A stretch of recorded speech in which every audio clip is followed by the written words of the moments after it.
It's crazy that it's already been a month since we reviewed the X-Shot Insanity Berzerko. Time just flies when you're playing with blasters. Jeez.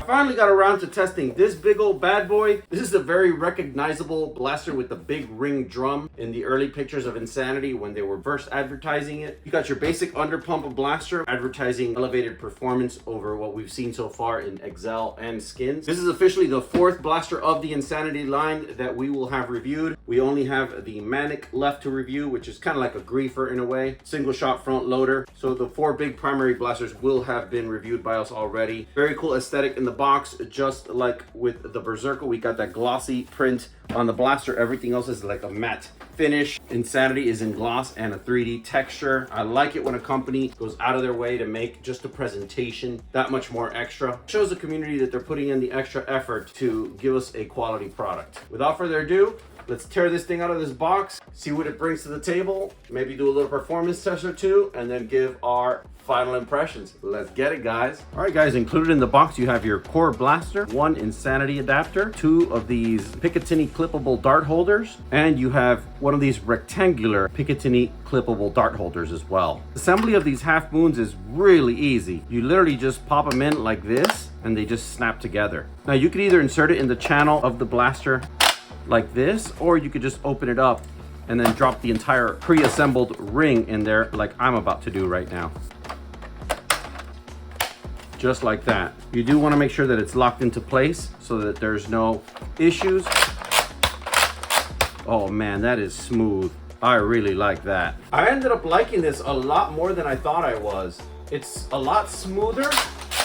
I really like the air restrictors on it. Aside from the overwhelming encumbrance that this ring has, there is something that most people won't tell you in their reviews, but I find it to be a very important fact about the way this blaster is built and designed, is that you're not forced to use this entire ring drum in its complete form. The fact that it's a modular drum ring means that you can also use its components as individual clips. If you're playing in a CQB or some type of tight close quarters environment where you just can't be hulking around this giant ammo ring with you, you can just use these clips as mags and put them in your mag holders on your person and just use them as interchangeable mags.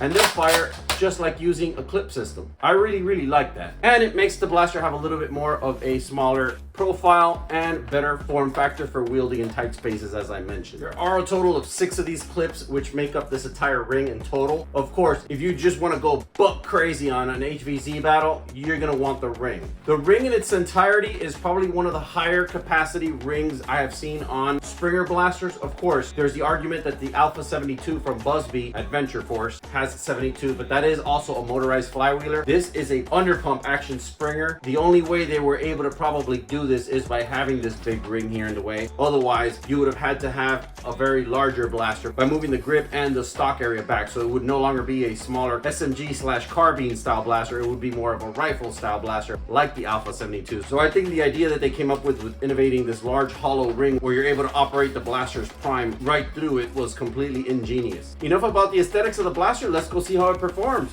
Let's get it, guys. All right, guys, we're gonna fire a few rounds just to check our grouping, and then we're gonna do a performance test on the chrono. Let's get to it. Spicy. I like it. Oh yeah, this is a winner, guys. I like this thing. It's got some pop.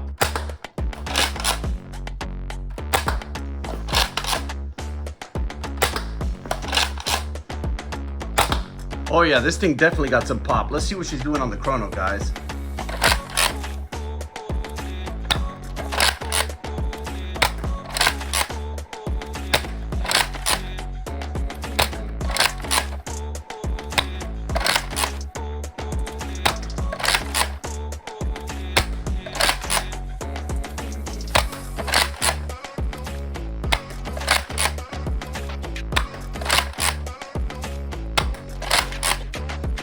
In conclusion, I have to say that I really like the Mad Mega Barrel. It's a fun, borderline on the goofy side blaster, but has to be a blast for HVZ. If you're into that kind of playstyle with hordes of zombies just pursuing you, you need to get off 72 rounds to save your hide in a battle, I would say this is a no-brainer. For my playstyle, not so much. I'm a little bit more into the strategic kind of playstyle, a little bit more of the competitive, low FPS range. This would be a great part of any arsenal that has to do with just tons of zombies in your arena. So this is a definite pickup. There's definitely no shortage of darts on board. If you use those dart carriers that are in the pictures, it's a little overwhelming to look at because it totally floods the blaster with dart holders, so you can't really see the blaster too well. Obviously, you can appreciate the lines a lot more looking at it with a lot less stuff on it. Nonetheless, it's a great system. X-Shot definitely has come out swinging with a lot of new innovations, a lot of new technology. I can't say enough good things about them. From their Pro line to this new Insanity stuff, even the new Hyper Gel blasters. I'm not even a gel person, and I'm really drawn in by the ergonomics, the styling, just agreeable on them. You know, the graphics of those skin style, those hydro dips they do on them, they're just so sweet. I really like them. Good job, X-Shot. I really like this one. If you enjoyed this video, you're definitely gonna like